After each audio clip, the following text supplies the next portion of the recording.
Okay, so once again, welcome back to today's session. അപ്പൊ ഇന്ന് നമുക്ക് വളരെ നിർണായകമായ കുറെ കാര്യങ്ങൾ നമുക്ക് ചർച്ച ചെയ്യാനുണ്ട്. അത് ഒക്കെ ചർച്ച ചെയ്തിട്ട് മോസ്റ്റ് പ്രോബ്ലി നമുക്ക് നാളെ മുതൽ നമ്മുടെ മോക്ക് ഇന്റർവ്യൂസും സ്റ്റാർട്ട് ചെയ്യാം.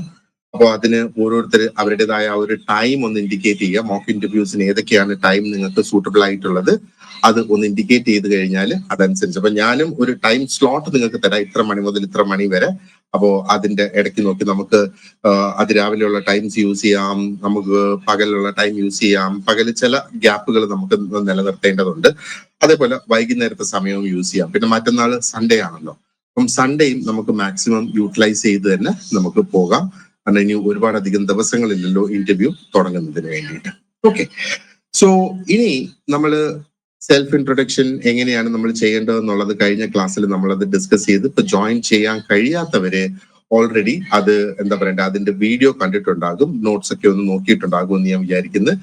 Self introduction is very very important. അത് പ്രത്യേകം മനസ്സിൽ വെക്കുക. കാരണം സെൽഫ് ഇൻട്രൊഡക്ഷൻ എന്ന് പറയുമ്പോഴത്തേക്ക് നമ്മൾ അവിടെ ആ ഒരു തീരുമാനത്തിലേക്ക് എത്തുകയാണ്, അല്ലെങ്കിൽ നമ്മൾ ആ ഒരു ഇന്റർവ്യൂ ഇൻഡയറക്ട്ലി നമ്മൾ നമ്മുടെ കൺട്രോളിൽ എടുക്കുകയാണ്. കാരണം നമ്മൾ പറയുന്ന കാര്യങ്ങളെ ചുവടുപിടിച്ചാണ് അവർ നമ്മളോട് ഫോളോ അപ്പ് ക്വസ്റ്റ്യൻസ് ചോദിക്കുന്നത്, പ്രത്യേകിച്ചും നമ്മുടെ ഹോബി ഒക്കെ റിലേറ്റഡ് ആയി ചെയ്തിട്ടുള്ളത്. അതേപോലെ നമുക്ക് എന്തുകൊണ്ട് ഒരു എന്താ പറയേണ്ടത് ഗവൺമെന്റ് ഉദ്യോഗം വേണം എന്നൊക്കെയുള്ള കാര്യങ്ങൾ, നമ്മുടെ പാഷൻസ്, നമ്മുടെ താല്പര്യങ്ങള്, ഇതെല്ലാം നമ്മൾ ബയോഡേറ്റ ഫോമിൽ ഫില്ല് ചെയ്യുന്നുണ്ട് അല്ലെ. അപ്പം ബയോഡേറ്റയിൽ കൊടുക്കുന്നതാണ് നമ്മുടെ ആ ഒരു ഇൻട്രൊഡക്ഷൻ എന്ന് മനസ്സിൽ നമ്മൾ കരുതിക്കൊള്ളുക. അതിനെ ബേസ് ചെയ്ത് തീർച്ചയായിട്ടും 100% ഉറപ്പായിട്ടും അതിനെ ബേസ് ചെയ്ത് ക്വസ്റ്റ്യൻസ് വരും. പിന്നെ എന്താ പറയേണ്ടത് ഡിപ്പാർട്ട്മെന്റ് തലത്തിലുള്ള ആ ഒരു ക്വസ്റ്റ്യൻസ്, ജനറൽ നോളജ് പോലെയുള്ള ക്വസ്റ്റ്യൻസ് അത് ഞാൻ പ്രിപ്പയർ ചെയ്യുകയാണ് ഞാനത്. അത് സെപ്പറേറ്റ് ആയിട്ട് ആ ഒരു സെറ്റ് ഓഫ് ക്വസ്റ്റ്യൻസും കൂടെ നിങ്ങൾക്ക് ഞാൻ അവൈലബിൾ ആക്കാം. പക്ഷെ അതിനകത്ത് നോക്കി ആ ഇൻഫർമേഷൻ നമ്മളൊന്ന് മനസ്സിലാക്കി വെക്കേണ്ടത് വളരെ ഇമ്പോർട്ടന്റ് ആണ്. ഓക്കെ, അപ്പോ മറ്റ് ചോദ്യങ്ങൾ എന്തൊക്കെയാണ് നമുക്ക് വരാനുള്ളത്? അപ്പൊ ഇതിൽ കുറെ ചോദ്യങ്ങൾ ഞാൻ മലയാളത്തിലേക്ക് തർജ്ജമ ചെയ്തിട്ടുണ്ട്. അത് നിങ്ങളുടെ നോട്ട്സ് നിങ്ങൾക്ക് ഞാനിപ്പം ഈ ക്ലാസ് കഴിഞ്ഞ ഉടനെ അയക്കും. ആ നോട്ട്സിൽ അതിന്റെ മലയാളം പരിഭാഷ നിങ്ങൾക്ക് അവിടെ കാണാം. പക്ഷെ മലയാളത്തിൽ തന്നെ നമുക്കിത് ചർച്ച ചെയ്ത് പോകാം. അപ്പൊ ടോട്ടൽ 10 ചോദ്യങ്ങളാണ് ഞാൻ ഇവിടെ എടുത്തിട്ടുള്ളത്. ഓക്കെ, അപ്പൊ ഇത് ഏതൊരു ഇന്റർവ്യൂ സിനാറിയോയിൽ പോയാലും, ഗവൺമെന്റിലായിരുന്നാലും പ്രൈവറ്റിലായിരുന്നാലും, ചില ചോദ്യങ്ങൾ ഒഴികെ ബാക്കി എല്ലാ ചോദ്യങ്ങളും PSC നമ്മളോട് ചോദിക്കാൻ സാധ്യതയുള്ള ചോദ്യങ്ങൾ തന്നെയാണ്. അപ്പം ഒന്ന്, നമ്മുടെ സ്ട്രെങ്ത് എന്താണ് എന്നവർ ചോദിക്കും. സ്ട്രെങ്ത് എന്ന് പറയുമ്പോഴത്തേക്ക് നമുക്ക് ഏറ്റവും ബലമുള്ള അല്ലെങ്കിൽ നമുക്ക് നല്ലതുപോലെ ചെയ്യാൻ കഴിയുന്ന കാര്യങ്ങളെന്ന് നമ്മൾ വിചാരിക്കുന്നതാണ് നമ്മുടെ സ്ട്രെങ്ത്. അത് മറ്റാരെങ്കിലും പറയുന്നതല്ല, നമ്മൾ വിചാരിക്കുന്നതാണ് നമ്മുടെ സ്ട്രെങ്ത് എന്ന് പറയുന്നത്. അതേപോലെ നമ്മുടെ വീക്ക് ആയിട്ടുള്ള ഏരിയാസ്, നമ്മുടെ ബലഹീനതകൾ. അപ്പൊ എന്താണ് നമ്മുടെ ബലഹീനതകൾ എന്ന് നമ്മൾ മനസ്സിലാക്കണം. ഒരു കാരണവശാലും എനിക്ക് യാതൊരു തരത്തിലുള്ള ഒരു ബലഹീനതയും ഇല്ല എന്ന് പറയുന്നത് ഉചിതമായ ഒരു ഉത്തരമല്ല. ആ ഒരു ബലഹീനതയിലേക്ക് നമുക്ക് എങ്ങനെ എത്താം എന്നുള്ളതും ഞാൻ പറഞ്ഞുതരാം. പിന്നെ ഈ ഒരു ചോദ്യം ഇതേപോലെ ആയിരിക്കില്ല ഇത് വരിക. എന്തുകൊണ്ട് നിങ്ങൾക്ക് ഒരു സർക്കാർ ഉദ്യോഗം വേണം, അല്ലെങ്കിൽ ഒരു സർക്കാർ ഉദ്യോഗം ആഗ്രഹിക്കുന്നു, ആ രീതിയിലായിരിക്കും ഈ ഒരു ചോദ്യം വരിക. ഈ ഒരു ചോദ്യം എന്തായിരുന്നാലും അവർ ചോദിക്കാനുള്ള സാധ്യതയില്ല. കാരണം ഗവൺമെന്റിന്റെ പോളിസി അനുസരിച്ച് നമുക്കറിയാം, ഗവൺമെന്റ് ജോബാണ് നമുക്ക് ലഭിക്കുന്നതെങ്കിൽ അതിനകത്ത് പ്രൊമോഷൻ, സീനിയോറിറ്റി അനുസരിച്ചൊക്കെയാണ് വരുന്നത്. നമ്മുടെ പെർഫോമൻസ് അനുസരിച്ചല്ല അവിടെ ആ ഒരു ഇത് വരുന്നത്. എന്നാൽ നമ്മൾ മോശമായിട്ട് പെർഫോം ചെയ്ത് എന്തെങ്കിലുമൊക്കെ നമ്മുടെ സർവീസ് ബുക്കിൽ കയറി കഴിഞ്ഞാൽ ഒരു പക്ഷേ നമ്മുടെ പ്രൊമോഷൻസ് ഒക്കെ അവിടെ തടഞ്ഞു വെക്കാനുള്ള സാധ്യതയുണ്ട്. പക്ഷെ നമുക്ക് പ്രൊമോഷൻ നൽകുന്നതിന് നമ്മുടെ സർവീസ് ബുക്കിൽ എന്തെങ്കിലും വളരെ പോസിറ്റീവ് ആയിട്ടുള്ള ഒരു സംഗതി ഉണ്ട് എന്ന് പറഞ്ഞ് അത് പ്രത്യേകിച്ച് പ്രയോജനം നമുക്ക് ചെയ്യുന്നില്ല എന്നുള്ള. ഇനി നമ്മൾ ഈ ബിസിനസ് ചാലഞ്ച് എന്ന് ഇവിടെ നമ്മൾ ഈ ഉദ്ദേശിക്കുന്നത് എന്താ പറയേണ്ടത്, നമ്മൾ പഠിക്കുന്ന സമയത്തോ അല്ലെങ്കിൽ ഇതിനു മുമ്പ് ജോലി ചെയ്ത സമയത്തോ അല്ലെങ്കിൽ ജീവിതത്തിൽ പൊതുവെ എങ്ങനെയാണ് നമുക്ക് പ്രതിസന്ധികൾ വരുമ്പം അതിനെ നമ്മൾ നേരിടുക.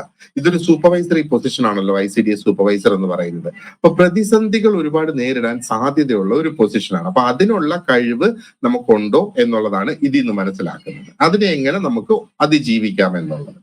പിന്നെ എന്തുകൊണ്ട് നിങ്ങളുടെ നിലവിലെ ജോലി നിങ്ങൾ വിടുന്നു? അപ്പൊ ഈ ഒരു ചോദ്യവുമായിട്ട് വളരെയധികം കണക്റ്റഡ് ആണ്.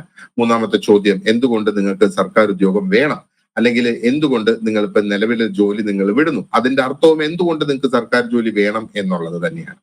ആൻഡ് ഈ 5ാമത്തെ ചോദ്യത്തിന് റിലേറ്റഡ് ആയിട്ടുള്ള ഒരെണ്ണമാണ് സ്ട്രെസ്ഫുൾ ആയിട്ടുള്ള സാഹചര്യങ്ങൾ നമ്മൾ എങ്ങനെ കൈകാര്യം ചെയ്യും? ഇപ്പൊ കഴിഞ്ഞ ക്ലാസ്സിൽ ഞാൻ പറഞ്ഞിരുന്നത് സ്ട്രെസ്ഫുൾ ആയിട്ടുള്ള ഒരു സാഹചര്യം എന്ന് പറയുമ്പോഴത്തേക്ക് എന്താണ്, നമുക്ക് നമ്മുടെ സബോർഡിനേറ്റ്സ് ആരെങ്കിലും, നിങ്ങൾക്ക് ഒരുപാടധികം സബോർഡിനേറ്റ്സ് വരുന്ന ഒരു ജോലിയാണിത്. അപ്പൊ സബോർഡിനേറ്റ്സ് അവർക്ക് ഏൽപ്പിച്ചിരിക്കുന്ന ജോലികൾ കൃത്യമായിട്ട് അവർ ചെയ്തില്ല എങ്കിൽ എങ്ങനെ അതിനെ നമുക്ക് തരണം ചെയ്യാനായിട്ട് സാധിക്കും എന്നാണ്. Okay, sorry. ഈ എട്ടാമത്തെ ചോദ്യം നോക്കിയേ. Are the times when you have gone above and beyond എന്നുള്ളതാണ് ചോദ്യം. ഇത് പ്രതീക്ഷിക്കേണ്ട, ഇങ്ങനൊരു ചോദ്യം വരാൻ സാധ്യതയില്ല, പക്ഷെ പൊതുവെ ഇന്റർവ്യൂസിന് ഇത് ചോദിക്കാറുണ്ട്. അതായത് നിങ്ങളെ ഏൽപ്പിച്ചിരിക്കുന്ന പണിയേക്കാളും കൂടുതലായിട്ട് നിങ്ങൾ എപ്പോഴെങ്കിലും എന്തെങ്കിലും ചെയ്യേണ്ടതായിട്ടുള്ള ഒരു സാഹചര്യം വന്നിട്ടുണ്ടോ? അപ്പൊ പൊതുവെ നമ്മൾ കേട്ടറിയുന്നതെന്ന് പറഞ്ഞാൽ സർക്കാർ ജോലിക്കാരായവര് അവർക്ക് ഏൽപ്പിച്ചിരിക്കുന്ന ജോലി തന്നെ അവർ ചെയ്യില്ല, പിന്നെയല്ലേ അവര് അതിന് പുറമെ പോയിട്ട് ഉത്തരവാദിത്വം ഏറ്റെടുത്ത് ജോലി ചെയ്യുന്ന എന്നൊരു ചിന്ത നമുക്ക് വരും. എന്നാൽ അങ്ങനെയല്ല. ഒരുപാടധികം ഉദ്യോഗസ്ഥന്മാര് ഇന്ന് സർക്കാർ ഉദ്യോഗത്തിലുണ്ട്. അവര് എന്താ പറയേണ്ടത്, അവരുടെ ആ ഒരു കോൾ ഓഫ് ഡ്യൂട്ടി എന്ന് പറഞ്ഞാല് ആ ജോലി ചെയ്യാൻ അത്യാവശ്യമായ ചില കാര്യങ്ങളുണ്ടല്ലോ, അതാണ് നമ്മുടെ ജോബ് ഡിസ്ക്രിപ്ഷനിൽ നമുക്ക് തരുന്നത്, നമ്മുടെ കോൺട്രാക്റ്റിൽ നമുക്ക് തരുന്നത്. നമ്മൾ എഗ്രിമെന്റ് സൈൻ ചെയ്യുന്നത് ആ ജോലികൾ ചെയ്യാനാണ്. പക്ഷെ അതിന് പുറമേ ആയിട്ട് നമ്മൾ എന്തെങ്കിലും ചെയ്ത് ആ ഒരു എന്താ പറയേണ്ടത് പൊതുജനത്തിന് ഗുണമുള്ള എന്തെങ്കിലും നമ്മൾ അവിടെ ചെയ്തിട്ടുണ്ടോ എന്നുള്ളത് നമുക്ക് ചോദ്യമായിട്ട് വരാം. ഇനി സാലറി എക്സ്പെക്ടേഷൻസ്, ഒരു കാരണവശാലും ഈ ഒരു ചോദ്യം ഉണ്ടാകില്ല. കാരണം സാലറി ഓൾറെഡി അവർ പബ്ലിഷ് ചെയ്തിട്ടുണ്ട്. ആ ഒരു സാലറിയിൽ കൂടുകയില്ല, ആ ഒരു സാലറിയിൽ കുറയുകയില്ല, ആ ഒരു സാലറിയിൽ തന്നെയായിരിക്കും. പക്ഷെ ഇത് ചോദിക്കാം, ഇനി നിങ്ങൾക്ക് എന്തെങ്കിലും ചോദ്യങ്ങൾ എന്നോട് ചോദിക്കാനുണ്ടോ എന്ന് ചോദിക്കാം. അപ്പൊ നമ്മളോട് അങ്ങനെ ചോദിക്കുന്ന സാഹചര്യത്തില് നമ്മൾ കൂടുതലും ഈ ജോലിയെ കുറിച്ച്, ഈ ഒരു തസ്തികയെ കുറിച്ച്, അല്ലെങ്കിൽ ഈ ഒരു ഡിപ്പാർട്ട്മെന്റിനെ കുറിച്ച്, ഈ ഡിപ്പാർട്ട്മെന്റിൽ പുതിയതായിട്ട് വരുന്ന മാറ്റങ്ങളെ കുറിച്ച്, ചേഞ്ചസിനെ കുറിച്ച്, അതിനെ കുറിച്ചൊക്കെയാണ് നമ്മൾ ഈ ഒരു ചോദ്യത്തിൽ പ്രധാനമായിട്ട് ചോദിക്കേണ്ടത്. ഓക്കെ, അപ്പോ ആ ചോദ്യങ്ങളുടെ തന്നെ ഒരു റീഫ്രേസ്ഡ് വേർഷൻ ആണ് ഈ ചോദ്യങ്ങൾ എന്ന് പറയുന്നത്. ഇതെല്ലാം ഞാൻ നിങ്ങൾക്ക് നോട്ട്സിൽ തരാം. ആ സെയിം ക്വസ്റ്റ്യൻസ് തന്നെയാണ് ഇവിടെയും. അതിനെ ഒന്ന് റീഫ്രേസ് ചെയ്ത് ഞാൻ എഴുതിയേക്കുന്നു എന്നുള്ളത് മാത്രമേ ഉള്ളൂ. ഓക്കെ, അപ്പോ ഇനി നമ്മൾ ഈ ഓരോ ചോദ്യങ്ങൾക്കും ഉത്തരം എങ്ങനെ കണ്ടെത്തണം, അല്ലെങ്കിൽ എങ്ങനെയാണ് നമ്മൾ നമ്മുടെ മൈൻഡിൽ, ഇപ്പൊ പലപ്പോഴും നമുക്ക് ഒരു ബ്ലാങ്ക് ആയിട്ടുള്ള ഒരു മൈൻഡ് ആണുള്ളത് ഈ ക്വസ്റ്റ്യൻസിന്റെ ആൻസേഴ്സ് കണ്ടെത്തുന്നത്. ഞാൻ എന്ത് പറയും ഇതിന്റെ ഉത്തരമായിട്ട്, ഞാൻ ഇന്നത് പറഞ്ഞാൽ അത് മോശമായി പോവോ, ഞാൻ ഇന്നത് പറഞ്ഞാൽ അത് ശരിയാകുമോ എന്നൊക്കെയുള്ള ആ ഒരു പ്രശ്നങ്ങൾ നമുക്ക് നമ്മുടെ മനസ്സിൽ നേരിടാം. അപ്പം അതിന് നമ്മൾ ഉപയോഗിക്കുന്ന ഒരു ടെക്നിക്ക്, പല ടെക്നിക്കുകളിൽ ഒരെണ്ണമാണ് സ്റ്റാർ ടെക്നിക്ക് എന്ന് പറയുന്നത്. ഈ സ്റ്റാർ എന്ന് പറഞ്ഞാല് ബാക്കിയുള്ള ടെക്നിക്കുകളും എല്ലാം ഏകദേശം സമാനമായ ടെക്നിക്കുകൾ തന്നെയാണ്. ഒരു 10-15 ടെക്നിക്കുകൾ നമ്മൾ വേറെ എടുത്ത് നോക്കിയിരുന്നാലും ഇന്റർവ്യൂ ക്വസ്റ്റ്യൻസിന്റെ ആൻസേഴ്സിലേക്ക് എത്തുന്നത് ഈ രീതിയിലാണ് എന്നുള്ളതാണ്. എന്ന് പറഞ്ഞാൽ നമ്മുടെ ഓരോ ചോദ്യങ്ങൾ, പ്രത്യേകിച്ചും ചില ചോദ്യങ്ങൾക്ക് നമ്മൾ ഉത്തരം കൊടുക്കുമ്പോൾ നമ്മൾ ആ ഒരു സിറ്റുവേഷൻ, ആ ഒരു സാഹചര്യം നമ്മൾ പറയണം. അതാണ് ഈ എസ് എന്ന് പറയുന്ന സിറ്റുവേഷൻ. സാഹചര്യം നമ്മൾ പലപ്പോഴും നമ്മൾ പറയാറുണ്ട് അല്ലെ. അപ്പോ നമ്മളോട് ചിലപ്പോൾ ആൾക്കാർ കട്ട് ചെയ്യാനായിട്ട് പറയും, ഓ നിങ്ങൾ വളഞ്ഞു പിടിക്കേണ്ട, നേരിട്ട് കാര്യം അങ്ങ് പറ എന്നൊക്കെ പറയും. പക്ഷെ നമ്മൾ എന്തിനാണ് അവിടെ ആ ഒരു ബാക്ക്ഗ്രൗണ്ട് ഹിസ്റ്ററി, ഓരോ കാര്യങ്ങൾക്ക് നമ്മളൊരു പ്രശ്നം പറയുമ്പോഴത്തേക്ക് കൊടുക്കുന്നത് എന്തിനാ ബാക്ക്ഗ്രൗണ്ട് ഹിസ്റ്ററി? അതായത് നമ്മളെ കേൾക്കുന്ന വ്യക്തി വ്യക്തമാക്കി മനസ്സിലാക്കിക്കോട്ടെ, എന്തുകൊണ്ട് ഇന്ന ഒരു സാഹചര്യത്തിൽ എനിക്ക് ഇങ്ങനെ ഒരു തീരുമാനം എടുക്കേണ്ടതായിട്ട് വരുന്നു എന്നുള്ളത് മനസ്സിലാക്കട്ടെ എന്നുള്ളത്. കാരണം ഒരു പ്രശ്നത്തിന് പല സൊല്യൂഷൻസ് ആണുള്ളത് അല്ലെ. അപ്പം നമ്മൾ ഉചിതം എന്ന് വിചാരിക്കുന്ന ആ ഒരു സൊല്യൂഷൻ മറ്റൊരു വ്യക്തിക്ക് ഉചിതമായി എന്ന് തോന്നത്തില്ല. അത് തോന്നണമെങ്കിൽ അവരെയും ആ സമാനമായ സാഹചര്യത്തിലേക്ക് നമ്മൾ വലിച്ചഴച്ചു കൊണ്ടുവരണം. അവരെയും ആ സാഹചര്യത്തിൽ കൊണ്ടുവന്നിരുത്തി കഴിയുമ്പം അവർക്ക് ഒരു പക്ഷേ തോന്നും അതായിരുന്നു ഏറ്റവും ഉചിതമായ തീരുമാനം, അല്ലെങ്കിൽ ഒരു പോംവഴി എന്നുള്ളത്. ഇനി ടി എന്ന് പറയുന്നത് is for the task. Task എന്ന് പറഞ്ഞാല് ഈ ഒരു പ്രശ്നം സംഭവിച്ച സമയത്ത് ആ ഒരു പ്രവൃത്തി, അല്ലെങ്കിൽ എന്തായിരുന്നു എന്നെ ഏൽപ്പിച്ചിരുന്ന ജോലി, അല്ലെങ്കിൽ എന്റെ റോൾ എന്തായിരുന്നു ആ ഒരു സമയത്ത് എന്നുള്ളതാണ്. കാരണം ആ റോള് നമുക്ക് ഇവിടെ വളരെ ഇമ്പോർട്ടന്റ് ആണ്. ചില റോളുകളിൽ നമുക്ക് തീരുമാനങ്ങൾ എടുക്കാൻ കഴിയുന്ന റോളുകൾ ഉണ്ടാവും, ചില റോളുകളിൽ നമുക്ക് തീരുമാനങ്ങൾ എടുക്കാൻ കഴിയുന്ന റോളുകൾ ഉണ്ടാവില്ല. അപ്പോ സബോർഡിനേറ്റ് പൊസിഷൻ ആണോ സൂപ്പർവൈസറി പൊസിഷനിലാണോ നമ്മൾ വർക്ക് ചെയ്യുന്നത്, അതനുസരിച്ചാണ് നമുക്ക് തീരുമാനങ്ങൾ സ്വയമേ എടുത്തു ചെയ്യാൻ കഴിയുമോ എന്നുള്ളത് നമുക്ക് നോക്കേണ്ടത്. ഇനി മറ്റൊന്ന് ആക്ഷൻ. ഓക്കെ, അപ്പം ഈ ഒരു സാഹചര്യത്തില് ഇന്ന പ്രവൃത്തി ചെയ്തു, അല്ലെങ്കിൽ ഇന്ന ജോലി ചെയ്തുകൊണ്ടിരുന്ന ഞാൻ ഈ ഒരു ആക്ഷൻ ഞാൻ എടുത്തു. അപ്പൊ അതാണ് നമ്മൾ എങ്ങനെയാണ് ആ ഒരു പ്രതിസന്ധിയെ മറികടന്നത്, അല്ലെങ്കിൽ അതിന് നമ്മൾ എടുത്ത ആക്ഷൻ എന്താണ് എന്നാണ്. പണ്ടൊക്കെ ആയിരുന്നെങ്കിൽ സർക്കാർ ഓഫീസിൽ ചെന്ന് നമുക്കൊരു പ്രശ്നം നേരിട്ടതായിട്ട് നമ്മൾ അവിടെ ചെന്ന് പറഞ്ഞപ്പോ പലപ്പോഴും പ്രശ്നം ഉള്ള ആൾക്കാര് ആ ബുദ്ധിമുട്ട് അനുഭവിക്കുന്നവരുടെ സൗണ്ട് ഒക്കെ ചിലപ്പോൾ ഇച്ചിരി കൂടുതലായിട്ടൊക്കെ വരും. അപ്പൊ ഞാൻ നേരിട്ട് കണ്ടിട്ടുണ്ട്, സർക്കാർ ഓഫീസിൽ നിന്ന് അവരെ ഇറക്കി വിടുന്ന സാഹചര്യങ്ങൾ ഞാൻ നേരിട്ട് കണ്ടിട്ടുണ്ട്. ഓക്കെ. അപ്പോ അതൊന്നും ഇന്ന് അത്രയ്ക്കധികം ഇല്ല എന്ന് വേണം നമ്മൾ പറയാനായിട്ട്.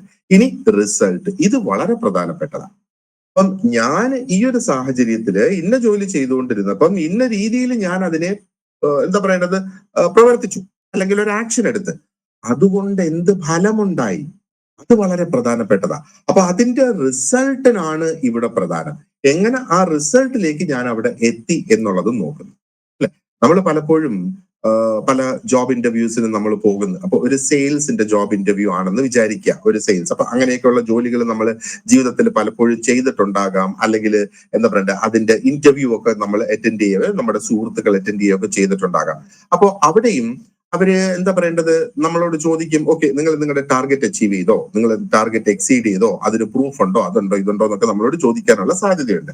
അപ്പോഴവിടെയും നമ്മൾ പറയുന്നത് നമ്പറുകളാണ് നമ്മൾ പറയുന്നത്. ഞാൻ എന്താ പറയേണ്ടത്, 100 സെയിൽസ് ഞാൻ ആ ഒരു മാസം നടത്തി, അല്ലെങ്കിൽ കഴിഞ്ഞ 6 മാസമായിട്ട് ഞാൻ 110 സെയിൽസ് വീതം നടത്തി, അപ്പൊ 10 എണ്ണം കൂടുതൽ നടത്തി. ഓക്കെ, അത് നമ്പർ. ഈ നമ്പർ കൊണ്ട് എന്ത് ഇമ്പാക്ട് എനിക്ക് ഉണ്ടാക്കാനായിട്ട് സാധിച്ചു, അതിലാണ് നമ്മൾ അവിടെ ഒരു ഫോക്കസ് കൊടുക്കേണ്ടത്. അതാ ഞാൻ പറയുന്നത്, റിസൾട്ട് നമ്മൾ പറയണം.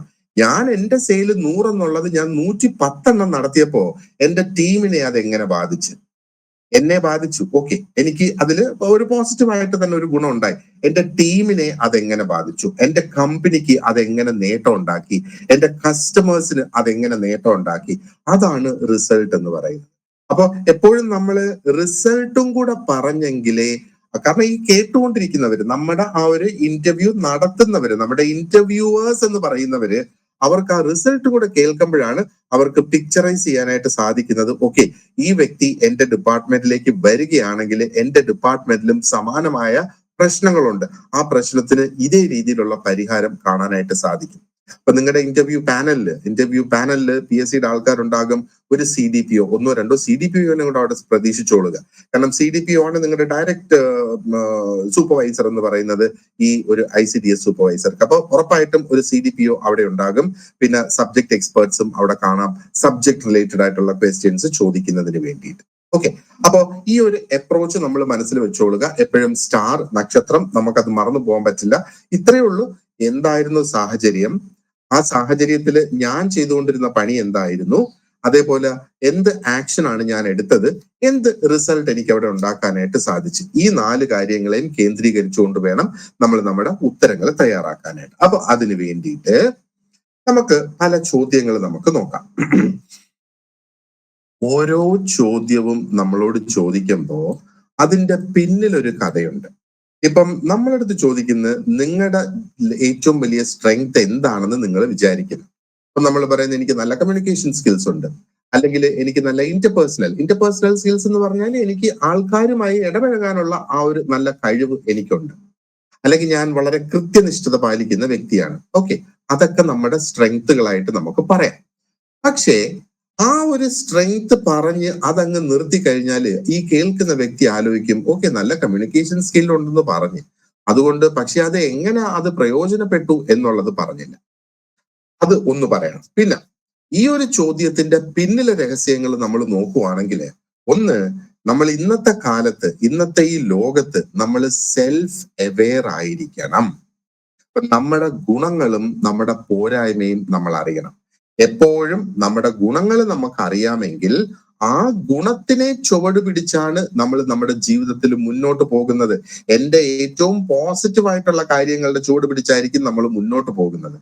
അതേപോലെ നമ്മുടെ ആ ഒരു ബലഹീനത എന്താണ് എന്ന് നമുക്കറിയാമെങ്കിൽ മാത്രമേ ആ ബലഹീനതയെ പരിഹരിച്ച് ഒരു നല്ല വ്യക്തിയായിട്ട്, ഒരു നല്ല എംപ്ലോയി ആയിട്ട്, ഒരു നല്ല സിറ്റിസൺ ആയിട്ട് നമുക്ക് മുന്നോട്ട് പോകാനായിട്ട് സാധിക്കൂ. അപ്പോ ഞാൻ സെൽഫ് അവെയർ ആയിട്ടുള്ള ഒരു വ്യക്തിയാണോ എന്ന് അതിനകത്ത് നോക്കുന്നു, അല്ലെ? ആനയ്ക്ക് ആനയുടെ വലിപ്പം അറിയത്തില്ല എന്ന് പറയുന്നത്. അതിന്റെ വലിപ്പം അറിയാമായിരുന്നുവെങ്കിൽ അത് എന്താ പറയണ്ടേ, അതിന്റെ ബലം അത് ഉപയോഗിച്ചേനെ എന്നൊക്കെയാണ് പഴമക്കാര് പറയുന്നത്. അതേപോലെ നമുക്ക് ആനയുടെ ഉപമം ഇവിടെ കൊണ്ടുവന്ന് ആനയ്ക്ക് പോലും അതിന്റെ ബലം അറിയത്തില്ല, അപ്പൊ ഞാൻ അറിയണോ എന്നൊക്കെ ചോദിച്ചു കഴിഞ്ഞാല് എന്താ പറയേണ്ടത്, 10-ൽ താഴെ, 8-ൽ താഴെ, 7-ൽ താഴെയൊക്കെ മാർക്കേ നമുക്ക് പ്രതീക്ഷിക്കാൻ പറ്റുള്ളൂ. ഇനി മറ്റൊന്ന്, നമ്മൾ റിയലിസ്റ്റിക് ആയിട്ടുള്ള ഒരു വ്യക്തിയാണോ? ഓക്കെ, എന്റെ ബലം എന്താണ്? എനിക്ക് ഭയങ്കരമായ ആരോഗ്യമുണ്ട്, ഇല്ല ഹനുമാൻ കൊണ്ടുവന്ന അതേ മല വേണ്ടി വന്ന എനിക്ക് ചുമക്കാനായിട്ട് സാധിക്കും എന്ന് ഞാൻ പറഞ്ഞു കഴിഞ്ഞാൽ അത് റിയലിസ്റ്റിക് അല്ല, അല്ലെ? അത് ഹ്യൂമൻലി പോസിബിൾ അല്ല. അത് ദൈവങ്ങൾക്ക് ഒരുപക്ഷെ ചെയ്യാം, മനുഷ്യന് പോസിബിൾ അല്ലാത്തൊരു കാര്യമാണ്. അപ്പൊ അങ്ങനത്തെ ഒരു വ്യക്തി എപ്പോഴും പൊങ്ങച്ചം പറഞ്ഞുകൊണ്ടിരിക്കത്തേ ഉള്ളൂ, കാര്യങ്ങളൊന്നും നടക്കത്തില്ല എന്നുള്ളതാണ് അതിന്റെ അർത്ഥം. ഇനി മറ്റൊന്ന്, നമുക്ക് ഉള്ള ഈ സ്ട്രെങ്ത് എന്ന് പറയുന്നത് നമ്മുടെ ഈ ജോലിക്ക് റെലവെന്റ് ആണോ എന്നുള്ളതും അവർക്ക് മനസ്സിലാക്കാൻ സാധിക്കും. അപ്പൊ ഈ 3 കാര്യങ്ങളാണ് നമ്മുടെ ഈ ഒരു സ്ട്രെങ്ത് എന്താണ് എന്ന് ചോദിക്കുന്നതിന്റെ പിന്നിൽ രഹസ്യം. അല്ലാതെ നമ്മുടെ സ്ട്രെങ്ത് എന്താണെന്ന് അവർക്ക് അറിയാൻ വേണ്ടിയിട്ടല്ല അവരാ ചോദിക്കുന്നത്. ഈ 3 കാര്യങ്ങളാണ് അവരവിടെ ജഡ്ജ് ചെയ്യാനായിട്ട് പോകുന്നത്. പലപ്പോഴും നമ്മൾ സെൽഫ് ഇംപ്രൂവ് ചെയ്യേണ്ടതായിട്ട് വരും, അല്ലെ? അപ്പോ എനിക്ക് എന്താ പറയേണ്ടത് ഓർമ്മയുണ്ട്. ഞാൻ എൻട്രിയില് ഇംഗ്ലീഷിന് ക്ലാസ് എടുക്കുന്ന സമയത്ത്, സ്പോക്കൺ ഇംഗ്ലീഷിന് ക്ലാസ് എടുക്കുന്ന സമയത്ത് അവിടെ വന്ന ഒരു ഒരു ഒരു പ്രധാനപ്പെട്ട ഒരു എൻക്വയറി, ഒരു പെർട്ടിക്കുലർ ടൈമില് ഗവൺമെന്റ് ഉദ്യോഗസ്ഥന്മാരുടെ ഒരു എൻക്വയറി ചടയിന്ന് കുറെ അങ്ങ് വരാനായിട്ട് തുടങ്ങി. അപ്പൊ അവർക്കൊന്നും സംസാരിക്കാനുള്ള ഇതല്ല, അവർക്ക് ഇംഗ്ലീഷിൽ എഴുതണം. അപ്പോ അതിനുള്ള ഒരു കോഴ്സ് എൻട്രിയിൽ അന്ന് ഇല്ലായിരുന്നു. അവരുടെ ആവശ്യം ഇതായിരുന്നു, അവർക്ക് ഇംഗ്ലീഷിൽ ഏതൊക്കെയോ ചില പ്രോജക്റ്റിന്റെ റിപ്പോർട്ടുകൾ ഇംഗ്ലീഷിൽ തയ്യാറാക്കേണ്ടതായിട്ട് അവർക്കുണ്ട്. അത് മലയാളത്തിൽ തയ്യാറാക്കിയാൽ പോരാ. അപ്പൊ അതിനു വേണ്ടിയിട്ടാണ് അവരൊരു ഇംഗ്ലീഷ് ക്ലാസ് നോക്കി നടന്നത്. അപ്പൊ ആ വ്യക്തികൾ അവരുടെ ബലഹീനത എന്താണെന്നുള്ളത് അവർ മനസ്സിലാക്കി, അല്ലെങ്കിൽ അവരുടെ ഒരു പ്രോബ്ലം എന്താണെന്ന് അവർ മനസ്സിലാക്കി. അവർക്ക് ഇംഗ്ലീഷ് ഇംപ്രൂവ് ചെയ്യണം, അതിന് വേണ്ടിയിട്ട് റൈറ്റ് ഡിസിഷൻ ആണ് അവരെടുത്തത്. അതിന് വേണ്ടിയിട്ട് ഒരു ക്ലാസ് അവർ തെരഞ്ഞു. എവിടെന്നെങ്കിലും അവർക്ക് അതിനുള്ള ക്ലാസ് കിട്ടിക്കാണും, അവരത് ഇംപ്രൂവ് ചെയ്ത് ആ ജോലി ഇപ്പോൾ ഒരു പക്ഷെ ചെയ്യുന്നുണ്ടാകും. അപ്പോ നമുക്ക് നമ്മുടെ പ്രശ്നം എന്താണെന്ന് അറിഞ്ഞെങ്കിൽ മാത്രമേ നമുക്കതിന് പരിഹാരം കാണാനായിട്ട് കഴിയുള്ളൂ. ഓക്കെ, അത് അപ്പോ ഇങ്ങനെയുള്ള ചോദ്യങ്ങൾ നമ്മൾ ആൻസർ ചെയ്യുന്ന സമയത്ത് നമ്മൾ കൺസിഡർ ചെയ്യേണ്ട കാര്യങ്ങൾ എന്ന് പറയുന്നത്, നമ്മൾ ഏത് സ്ട്രെങ്ത് ഇവിടെ പറയണം. നമുക്ക് ഒന്നിലധികം സ്ട്രെങ്ത് നമുക്കുണ്ട്. അപ്പൊ ഏറ്റവും അനുയോജ്യമായ ഒരു സ്ട്രെങ്ത് നമ്മൾ തിരഞ്ഞെടുക്കേണ്ടതെന്ന് പറഞ്ഞാൽ ഈ ഒരു ജോലിക്ക് ഏറ്റവും ആവശ്യമായിട്ടുള്ള ഒരു സ്ട്രെങ്ത് നമ്മൾ എടുക്കുക. എന്നിട്ട് നമ്മൾ ആലോചിക്കേണ്ടത് അവസാനമായിട്ട് എപ്പോഴായിരുന്നു നമ്മൾ അത് ഉപയോഗിച്ചത്. നമ്മുടെ സ്റ്റാർ ടെക്നിക്ക് നോക്കുകയാണെന്നുണ്ടെങ്കിൽ നമുക്ക് ആ ഒരു സാഹചര്യം പറയണം, അല്ലെ? നമ്മൾ അത് ഉപയോഗിച്ച സാഹചര്യം പറയണം, അതിനെക്കുറിച്ച് ചിന്തിക്കണം. എന്നിട്ട് എന്താണ് സംഭവിച്ചത്, ആ ഒരു സാഹചര്യത്തിൽ നമ്മൾ എങ്ങനെ റിയാക്ട് ചെയ്തു, അതാണ് നമ്മുടെ ആക്ഷൻ എന്ന് പറയുന്നത്. എങ്ങനെ റിയാക്ട് ചെയ്ത്, ആൻഡ് ഈ ഒരു സ്ട്രെങ്ത് എങ്ങനെയാണ് ആ ഒരു പ്രശ്നത്തിന് പരിഹാരമായി മാറിയത്. അപ്പൊ ബേസിക്കലി നമ്മൾ ഇവിടെ ഒരു സിമ്പിൾ ഫോർമുല നമ്മൾ ഇവിടെ അപ്ലൈ ചെയ്യുന്ന, നമ്മൾ ആദ്യം നമ്മുടെ സ്ട്രെങ്ത് എന്താണെന്ന് നമ്മൾ പറയുന്നത്, എന്നിട്ട് ആ സ്ട്രെങ്ത് എങ്ങനെ ഉപയോഗിച്ചു എന്നുള്ള ഒരു എക്സാമ്പിൾ നമ്മളവിടെ കൊടുക്കുന്നു, എന്നിട്ട് അതുകൊണ്ട് ഉണ്ടാക്കിയ ഇമ്പാക്ട് എന്താണ്. ഈ 3 കാര്യങ്ങൾ പറയുമ്പോഴത്തേക്ക് നമ്മൾ ആ ഒരു സ്റ്റാർ ടെക്നിക്കിനെ നമ്മൾ അവിടെ എന്താ പറയേണ്ടത്, സാറ്റിസ്ഫൈ ചെയ്യുന്നു എന്ന് മാത്രമല്ല, ഒരു പൂർണ്ണമായ ഒരു ഉത്തരം നമ്മൾ അവർക്ക് അവിടെ കൊടുക്കുന്നു. എപ്പോഴും മനസ്സിൽ വെക്കുക, ഇത് നമ്മുടെ ലാസ്റ്റ് ചാൻസ് ആണ് റാങ്ക് ലിസ്റ്റിൽ നമ്മുടെ പേര് മുന്നോട്ട് കൊണ്ടുവരുന്നതിന് വേണ്ടിയിട്ട്. ഇനി ഇത് കഴിഞ്ഞ് നമുക്കൊരു ചാൻസ് ഇല്ല. അതുകൊണ്ട് മാക്സിമം മാർക്ക് നമുക്ക് സ്കോർ ചെയ്യുക എന്നുള്ളതാണ് നമ്മൾ ഇതിനകത്ത് ഉദ്ദേശിക്കുന്നത്. അപ്പോ ഇവിടെ ഞാൻ ഒരു സാമ്പിൾ സ്ട്രെങ്ത് എല്ലാവർക്കും മനസ്സിലാകത്തക്ക രീതിയിൽ ഒരു സ്ട്രെങ്ത് ഞാൻ എടുത്തിട്ടുണ്ട്. അപ്പൊ ഇവിടെ എന്താണ്, ഞാൻ എങ്ങനെയാ പറഞ്ഞു തുടങ്ങുന്നത്? എന്റെ ഏറ്റവും വലിയ സ്ട്രെങ്ത് എന്ന് ഞാൻ വിചാരിക്കുന്നത്, എനിക്ക് എത്ര പ്രഷർ ഉണ്ടെങ്കിലും എനിക്കൊരു പ്രശ്നമില്ലാതെ ജോലി ചെയ്യാനായിട്ട് സാധിക്കും. അപ്പോ ജോലിയുടെ ആ ഒരു പ്രഷർ വരുമ്പോഴത്തേക്ക് എന്താ പറയേണ്ടത്, തകർന്നു പോകുന്ന ഒരു വ്യക്തിയല്ല ഞാൻ എന്നാണ് പറയുന്നത്. അപ്പൊ ഞാന് എന്റെ കഴിഞ്ഞ ജോലിയിൽ ഒരു ഡെലിവറി കമ്പനിയിൽ സൂപ്പർവൈസർ ആയിരുന്നു. നമുക്ക് കഴിഞ്ഞ ഏത് ജോലിയിലെ കാര്യം വേണമെങ്കിലും പറയാം, പക്ഷെ ഈ ജന്മത്തതായിരിക്കണം, കഴിഞ്ഞ ജന്മത്തതാകരുത് എന്നുള്ളത് മാത്രമേ ഉള്ളൂ. 10 വർഷത്തിന് മുന്നേ ഉള്ള കാര്യം പറയാം, 5 വർഷത്തിന് മുന്നേ ഉള്ള കാര്യം പറയാം, ഏത് കാര്യം വേണമെങ്കിലും പറയാം. അപ്പോ ഞാൻ പറയുന്ന ആ സമയത്തെ എന്റെ പ്രശ്നങ്ങളാണ് ഞാൻ പറയുന്നത്. അപ്പോ ഈ ഡെലിവറീസ് കൃത്യമായിട്ട് നടത്തുന്നതിൽ എനിക്ക് ഒരുപാടധികം പ്രതിസന്ധികൾ ഉണ്ടായി. അതെന്തുകൊണ്ടാണ് ഈ പ്രതിസന്ധികൾ ഉണ്ടായത്? അത് COVID-19 ലോക്ക്ഡൌണിന്റെ സമയത്താണ് എനിക്ക് ഈ പ്രതിസന്ധികൾ ഉണ്ടായത്. കാരണം എന്താ, ഡെലിവറി ചെയ്യേണ്ട ആ ഡെലിവറി സ്റ്റാഫ് ജോലിക്ക് വരത്തില്ലായിരുന്നു. മനുഷ്യന് പേടിയുണ്ടല്ലോ അവരുടെ ജീവനെ. അപ്പൊ അവര് ജോലിക്ക് വരില്ല എന്ന് മാത്രമല്ല, ഈ പിള്ളേര് ആ ഡെലിവറി സ്റ്റാഫ് എന്ന് പറഞ്ഞാൽ മിക്കവാറും 20, 21, 22, 18, ഒരു 23 ഒക്കെ ഇടയിലുള്ള കുട്ടികളായിരിക്കും ഈ ഡെലിവറി ജോലികൾക്ക് വേണ്ടിയിട്ട് കൂടുതലും നടക്കുന്നത്. അപ്പോ അവർക്ക് ആ വലിയ ഉത്തരവാദിത്വ ബോധമൊന്നും ആ ഒരു പ്രായത്തിൽ ഇല്ല എന്ന് വേണമെങ്കിൽ നമുക്ക് പറയാം. അപ്പൊ അവര് വരുന്നില്ല എന്നത് വിളിച്ചറിയിക്കാനോ അതിനൊന്നും നിൽക്കത്തില്ല. ചിലപ്പോ ഫോണൊക്കെ തന്നെ അങ്ങ് ഓഫ് ചെയ്ത് വെച്ചേക്കും. നമ്മൾ അങ്ങോട്ട് വിളിച്ചാൽ പോലും കിട്ടാത്ത ഒരു സാഹചര്യം. അപ്പൊ ഇതെല്ലാം കൂടെ എനിക്ക് കൊണ്ട് ഡെലിവറി ചെയ്യാനായിട്ട് പറ്റില്ലല്ലോ. Okay, fine. അങ്ങനെ ഞാൻ ഈ ഒരു പ്രശ്നം അവിടെ നിൽക്കുന്നത്. അപ്പൊ എനിക്ക് ഡെലിവറി കൊടുക്കാൻ പറ്റുന്നില്ല. ഡെലിവറി കൊടുക്കാൻ പറ്റാതെ ആകുമ്പോഴത്തേക്ക് ആൾക്കാരുടെ തെറിവിളി കേൾക്കണം, ആൾക്കാരുടെ കോപം നമ്മൾ കേൾക്കണം. അങ്ങനെ എന്താ പറ്റിയത്? ഞാൻ ഒരു റെസ്പോൺസിബിലിറ്റി, ഞാൻ ഒരു ഉത്തരവാദിത്വം എടുത്ത് ഞാൻ ഈ ഓരോ വ്യക്തികളെയും അതിരാവിലെ ഞാൻ അവരെ അങ്ങോട്ട് വിളിച്ചിട്ട് ഞാൻ ചോദിക്കും, ഇന്ന് ജോലിക്ക് വരുന്നതിന് എന്തെങ്കിലും തടസ്സമുണ്ടോ, പനിയോ അതിന്റെ എന്തെങ്കിലും ലക്ഷണം ഉണ്ടെങ്കിൽ നീ വരണ്ട, പക്ഷെ എനിക്ക് അറിയണം നീ ഇന്ന് വരുവോ ഇല്ലയോ എന്നുള്ളത്. അപ്പൊ അത് അവർക്ക് ഓക്കെ ആയിരുന്നു. അത് ഞാൻ വിളിക്കുമ്പോ അവര് പറയും, ഞാൻ ഇന്ന് വരും, അല്ലെങ്കിൽ ഞാൻ ഇന്ന് വരില്ല, രണ്ടിലേതെങ്കിലും ഒരെണ്ണം മാത്രം. അപ്പൊ വരില്ല എന്ന് പറഞ്ഞാൽ മൊത്തം 10 പേരുള്ളതില് 5 പേര് വന്നില്ല എങ്കിൽ എനിക്ക് 5 പേര് വരും എന്ന് എനിക്ക് ഉറപ്പുണ്ട്. അപ്പോ അതിരാവിലെ തന്നെ ഈ 5 പേർക്ക് ചെയ്യാനുള്ള പണി എനിക്ക് പ്രയോറിറ്റൈസ് ചെയ്യാൻ പറ്റും. അതായത് ആ ഒരു സമയത്ത് എന്തായിരുന്നു നിയമം എന്ന് പറയുന്നത്? നമ്മൾ മെഡിക്കൽ പോലെയൊക്കെയുള്ള സപ്ലൈസിന് ആദ്യം പ്രാധാന്യം കൊടുക്കുക, ബാക്കിയുള്ളത് ഡെലിവറി ചെയ്തില്ലെങ്കിൽ കുഴപ്പമില്ല എന്നുള്ളത്. പിന്നെ കമ്പനിയെ സംബന്ധിച്ചിടത്തോളം ഏറ്റവും പഴയ ഓർഡർ എത്രയും പെട്ടെന്ന് എത്തിക്കുക, കാരണം അത് സമയം കഴിഞ്ഞ് കിടക്കുന്നത് കൊണ്ടാണ്. അപ്പൊ അങ്ങനെയുള്ള കാര്യങ്ങൾ ഞാൻ എടുത്തിട്ട് ഞാൻ ആ ഒരു ഡെലിവറി എന്താ പറയേണ്ടത്, മാക്സിമം ഒപ്പിക്കാനായിട്ടുള്ള ആ ഒരു ശ്രമം നടത്തി. അപ്പൊ ഇന്നത്തെ ദിവസം എനിക്ക് 5 പേരേ ഉള്ളൂ, അപ്പൊ ഇത്രയേ കവർ ചെയ്യാൻ പറ്റൂ, ബാക്കി കവർ ചെയ്യാൻ പറ്റാത്ത കസ്റ്റമേഴ്സ് ഇങ്ങോട്ട് വിളിച്ച് ദേഷ്യപ്പെടുന്നതിന് മുന്നേ ഞാൻ അവരെ അങ്ങോട്ട് കോൺടാക്ട് ചെയ്ത് ഒരു ദിവസവും കൂടെ താമസിക്കും, അല്ലെ 2 ദിവസവും കൂടെ താമസിക്കും എന്ന ഇൻഫർമേഷൻ അങ്ങോട്ട് കൊടുത്തു. അപ്പൊ ഇതുകൊണ്ടുണ്ടായ ഫലം എന്താണ്? എനിക്ക് ഈ ഡെലിവറി സ്ട്രീം ലൈൻ ചെയ്തെടുക്കാനായിട്ട് സാധിച്ച്. കസ്റ്റമേഴ്സ് ഹാപ്പിയാണ്, കാരണം അവർക്കറിയാം അവരുടെ സാധനം എവിടെ എത്തി, അത് എപ്പോ അവർക്ക് കിട്ടും എന്നവർക്കറിയാം. കമ്പനിയുടെ പ്രശ്നങ്ങളും അവിടെ കുറഞ്ഞു വന്നു. അപ്പൊ ഒരു വിൻ വിൻ സിറ്റുവേഷൻ അല്ലേ? ഇതാണ് എന്റെ ഏറ്റവും വലിയ സ്ട്രെങ്ത്. ആ ഒരു പ്രഷർ, അവർ വരുന്നില്ല അല്ലെങ്കിൽ കസ്റ്റമേഴ്സ് വിളിച്ച് വഴക്ക് പറയും എന്നുള്ള ആ ഒരു പ്രഷറിൽ ഞാൻ മടങ്ങിയില്ല, പകരം ഞാൻ ആക്ട് ചെയ്തു എന്നുള്ളത്. അപ്പൊ ഇതേപോലെ സമാനമായിട്ടുള്ള എന്തെങ്കിലും നിങ്ങളും കണ്ടെത്താം. ഇനി അടുത്തത്, നമ്മൾ സ്ട്രെങ്ത് നോക്കിക്കഴിഞ്ഞാൽ പിന്നെ നമുക്ക് വരുന്നതെന്ന് പറഞ്ഞാൽ നമ്മുടെ ഏറ്റവും വലിയ വീക്ക്നെസ് എന്ന ഒരു പോയിന്റ് ആണ്.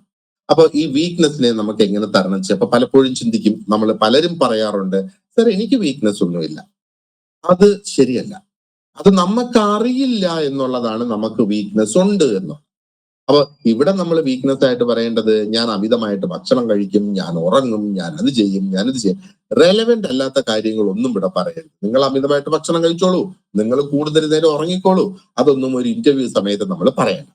പക്ഷെ നമ്മൾ ഇവിടെ ഈ ഒരു വീക്ക്നെസ്സിനെ നമ്മൾ നേരത്തെ കൂട്ടി തിരഞ്ഞെടുക്കണം. അതെങ്ങനെ തിരഞ്ഞെടുക്കേണ്ടതെന്ന് ഞാൻ പറയാം. അപ്പൊ ഈ ഒരു ചോദ്യത്തിന്റെ പിന്നിലും അവര് നമ്മുടെ വീക്ക്നെസ് എന്താണെന്ന് അറിയാനുള്ള ആഗ്രഹം കൊണ്ടല്ല ഈ ചോദ്യം ചോദിക്കുന്നത്. പകരം നമ്മളോട് നമ്മുടെ പോരായ്മ നമ്മുടെ മുഖത്ത് നോക്കി ഒരു വ്യക്തി ചോദിക്കുകയാണ്, എന്താണ് നിങ്ങളുടെ പോരായ്മ? അത് തന്നെ നമുക്കൊരു സ്ട്രെസ് ഉണ്ടാക്കുന്ന ഒരു സാഹചര്യമല്ലേ? ആ ഒരു സ്ട്രെസ്സിനെ നമ്മൾ എങ്ങനെ കൈകാര്യം ചെയ്യുന്നു എന്നവരെല്ലാരും ശ്രദ്ധിക്കും. അപ്പൊ ഇവിടെ വീണ്ടും നമ്മുടെ സെൽഫ് അവെയർനെസ്, നമ്മൾ എന്തുമാത്രം ഓണസ്റ്റ് ആയിട്ടുള്ള സത്യസന്ധമായ ഒരു വ്യക്തിയാണ്, നമ്മൾ സെൽഫ് ഇംപ്രൂവ്മെന്റ് ചെയ്യാൻ സാധ്യതയുള്ള ഒരു വ്യക്തിയാണോ, അതേപോലെ നമുക്ക് സാഹചര്യങ്ങൾ മാറുന്നതനുസരിച്ച് അഡാപ്റ്റബിലിറ്റി, നമുക്ക് മാറാൻ കഴിയുന്ന ഒരു വ്യക്തിയാണോ, ഒരു മാറ്റങ്ങൾ ഓരോന്ന് വരുന്നത് നമ്മൾ വളരെ പ്രൊവാക്റ്റീവ് ആയിട്ട് നമ്മൾ അംഗീകരിക്കുമോ? 10 15 വർഷം മുന്നെയാണ് ആ ഒരു ഫിംഗർ പ്രിന്റ് സ്കാനിങ് ഗവൺമെന്റ് ഓഫീസസിൽ കൊണ്ടുവന്നത്. ഇപ്പോഴും അതിനെതിരെ നമുക്ക് സമരവും പ്രക്ഷോഭവും പ്രശ്നങ്ങളും ഉണ്ട്. ഇപ്പോഴും ആ ഒരു മാറ്റത്തെ അംഗീകരിക്കാൻ ആൾക്കാർ തയ്യാറല്ല. എന്തുകൊണ്ട് ആ ഒരു മാറ്റത്തെ? അപ്പൊ ഈ ചേഞ്ച് എന്ന് പറയുന്ന സംഗതി, മാറ്റം, അതിനെ ആൾക്കാർക്ക് അംഗീകരിക്കാൻ ഭയങ്കര ബുദ്ധിമുട്ടാണ്. അവരെ അത് ഒരു രീതിയിലും ബാധിച്ചില്ലെങ്കിൽ പോലും അതിനെ അവര് അംഗീകരിക്കില്ല. ഞാൻ ഈ വഴിയാണ് എല്ലാ ദിവസവും പൊയ്ക്കൊണ്ടിരിക്കുന്നത്, അപ്പൊ എന്റെ അടുത്ത് മാറി മറ്റേ വഴി പോകാനായിട്ട് പറഞ്ഞ് ഞാൻ സമ്മതിക്കത്തില്ല, ഞാൻ ഇത് വഴിയേ പോകത്തുള്ളൂ എന്ന് ആണ് നമ്മൾ ഓരോരുത്തരും ചിന്തിക്കുന്നത്, അല്ലെ? അതാണ് മനുഷ്യന്റെ ഒരു പ്രത്യേകത എന്ന് പറയുന്നത്. പക്ഷെ നമ്മൾ ആ ഒരു ചിന്താഗതിയിൽ നിന്ന് നമ്മൾ മാറണം. അറ്റ്ലീസ്റ്റ് വാക്കാലെങ്കിലും നമ്മൾ പറയണം. അപ്പൊ ഇത് ആൻസർ ചെയ്യുന്നതിന് നമുക്ക് എന്താണ് നമ്മുടെ വീക്ക്നെസ് എന്നുള്ളത് നമ്മൾ മനസ്സിലാക്കണം. ആൻഡ് ഈ വീക്ക്നെസ്സിനെ നമ്മൾ എന്ത് ചെയ്യുന്നു ഇതിനെ നമ്മൾ പരിഹരിക്കാനായിട്ട്. കാരണം ജീവിതകാലം മുഴുവൻ ഒരു വീക്ക്നെസ്സും കൊണ്ട് നമുക്ക് ജീവിക്കാനായിട്ട് ഒക്കത്തില്ല. ഓരോ കാലഘട്ടത്തിലും നമുക്ക് ഓരോന്നായിരിക്കും നമ്മുടെ ജീവിതത്തിലെ ആ ഒരു പോരായ്മ എന്ന് പറയുന്നത്. ആ പോരായ്മയെ നമ്മൾ പരിഹരിച്ചാണ് ജീവിതത്തിലേക്ക് നമ്മൾ എപ്പോഴും വിജയം നേടുന്നത്. അതുകൊണ്ടാണ് ജീവിതം, ലൈഫ് എന്ന് പറയുന്നത് കണ്ടിന്യൂസ് ആയിട്ടുള്ള ഒരു ലേണിംഗ് ആണെന്ന് പറയുന്നത് നമുക്ക് ഈ പോരായ്മകൾ ഉള്ളതിന്റെ പേരിൽ മാത്രമാണ്. ഒരു ടീച്ചറെ സംബന്ധിച്ചിടത്തോളം അവരുടെ ഏറ്റവും വലിയ പോരായ്മ എന്താണ്? ആ ടീച്ചറുടെ ഏറ്റവും വലിയ പോരായ്മ എന്ന് പറയുന്നത് ടീച്ചർക്ക് 100% നോളജ് ഇല്ല. കാരണം ഞാനിപ്പോ ക്ലാസ്സിൽ പഠിപ്പിച്ചുകൊണ്ടിരിക്കുന്നത് അതേ സമയം എന്താ പറയണ്ട, മറ്റു ചില ആൾക്കാർ റിസർച്ച് നടത്തുന്ന, പുതിയ കണ്ടുപിടുത്തങ്ങൾ വരുന്ന, പുതിയ നോളജ് വരുന്നത്. എനിക്ക് ഈ നോളജ് കിട്ടിയോ? ഇല്ല. ആ നോളജ് എങ്ങനെയെങ്കിലും ഞാൻ അതിനെക്കുറിച്ച് അറിഞ്ഞ് ഞാനത് വായിച്ചെങ്കിൽ മാത്രമേ എനിക്ക് ആ നോളജ് കിട്ടൂ.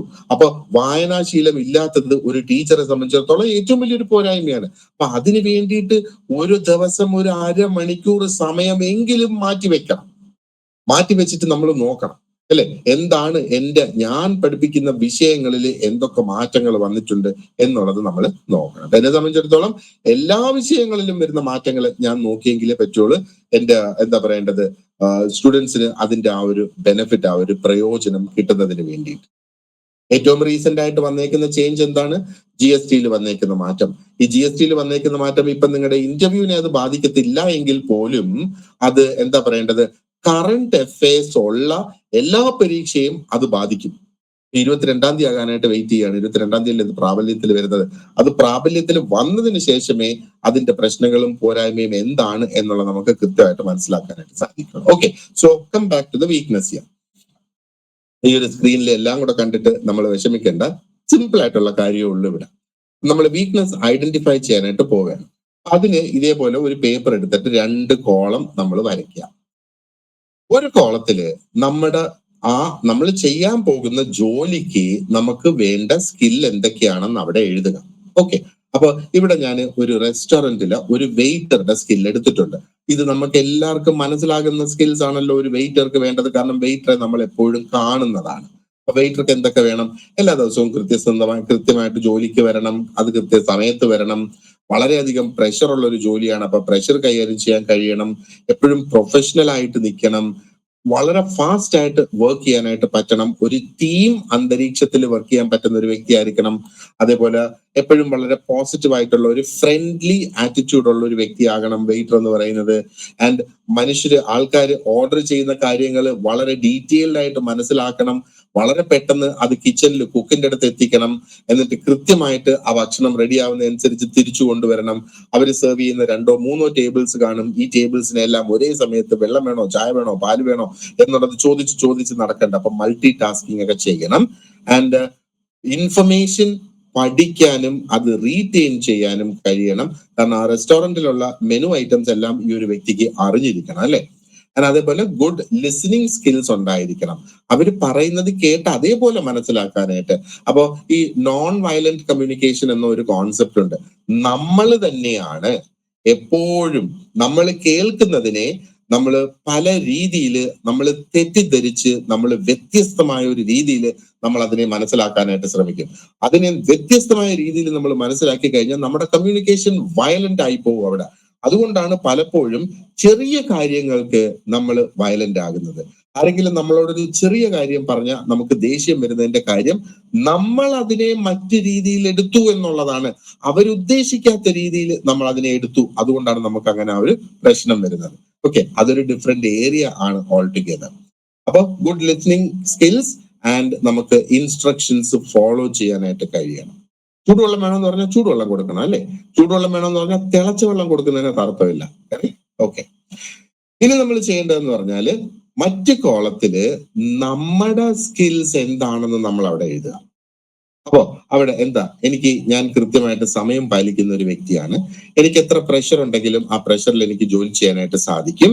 ഓക്കെ, അതേപോലെ ഞാനൊരു ടീം പ്ലെയർ ആണ്, എനിക്ക് എക്സലന്റ് കമ്മ്യൂണിക്കേഷൻ സ്കിൽസ് ഉണ്ട് അത് എന്റെ ഒരു സ്കില്ലാണ്.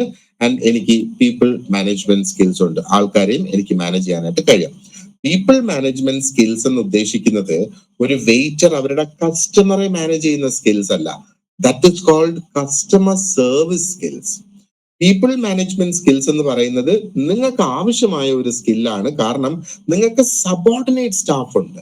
സബോർഡിനേറ്റ് സ്റ്റാഫിനെ മാനേജ് ചെയ്യുന്ന സ്കിൽസിനെയാണ് പീപ്പിൾ മാനേജ്മെന്റ് സ്കിൽസ് എന്ന് പറയുന്നത്. ഓക്കെ, അപ്പോ ഈ ഒരു എക്സാമ്പിളില് നമ്മൾ ഇനി എങ്ങനെയാണ് എടുക്കുന്നത്?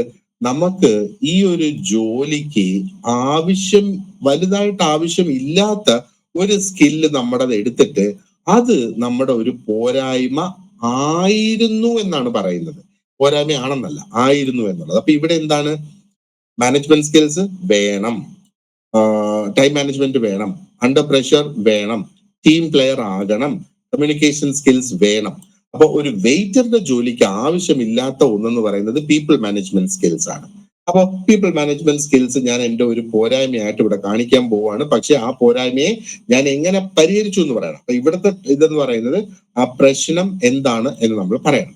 എന്നിട്ട് ആ പ്രശ്നം പരിഹരിക്കാനായിട്ട് ഞാൻ എന്ത് ആക്ഷൻ എടുത്തു എന്ന് പറയണം. എന്നിട്ട് ആ ഒരു വീക്ക്നെസ്സിനെ ഞാൻ എന്റെ ഒരു സ്ട്രെങ്ത് ആക്കി മാറ്റി എന്നുള്ളത് നമ്മൾ അവിടെ പറയണം. നമ്മുടെ വീക്ക്നെസ് നമ്മൾ അറിഞ്ഞു കഴിഞ്ഞാൽ നമ്മൾ ആ പോരായ്മയും കൊണ്ട് ജീവിക്കുന്ന എന്തിനാ? ആ പോരായ്മയെ നമ്മൾ പരിഹരിക്കണം. എത്രയും പെട്ടെന്ന് പരിഹരിച്ച് നമ്മൾ ഒരു ബെറ്റർ ഇൻഡിവിജ്വൽ ആയി മാറണം. ഇതാണ് നമ്മുടെ ഫോക്കസ് എന്ന് പറയുന്നത്. So what we do? ഒരു ആൻസർ നോക്കിയേ. ആൻസറിലെല്ലാം വരുവേ. നമ്മൾ സ്റ്റാർ ടെക്നിക്ക് ഉപയോഗിക്കുന്നുണ്ട്. എന്നാൽ ഞാൻ ഈ പറഞ്ഞതുപോലെ ഒരു വീക്ക്നെസ് ഇവിടെ നമ്മൾ തിരഞ്ഞെടുത്തിട്ടുമുണ്ട്. അപ്പോ എന്റെ കഴിഞ്ഞ ജോലിയില് എന്റെ ലാസ്റ്റ് ജോബ് എന്ന് പറയുന്നത് ഒരു റെസ്റ്റോറന്റില് സെർവേഴ്സ് എന്ന് പറഞ്ഞ വെയിറ്റേഴ്സ് തന്നെ. ആ വെയിറ്റേഴ്സിന്റെ ടൈം സ്കെഡ്യൂൾ മാനേജ് ചെയ്യുക എന്നുള്ളതാണ്. ഇപ്പൊ ടൈം കീപ്പർ എന്ന് പറഞ്ഞ ഒരു തസ്തിക പണ്ടുണ്ടായിരുന്നു. ഇപ്പൊ ടൈം കീപ്പർ എന്ന് പറയുന്ന ഒരു തസ്തിക ഇല്ല. കാരണം എല്ലാം ആക്സസ് കാർഡ്സ് ഉപയോഗിച്ചിട്ടാണ് ആൾക്കാർ അവരുടെ ടൈം മോണിറ്റർ ചെയ്യുന്നത്.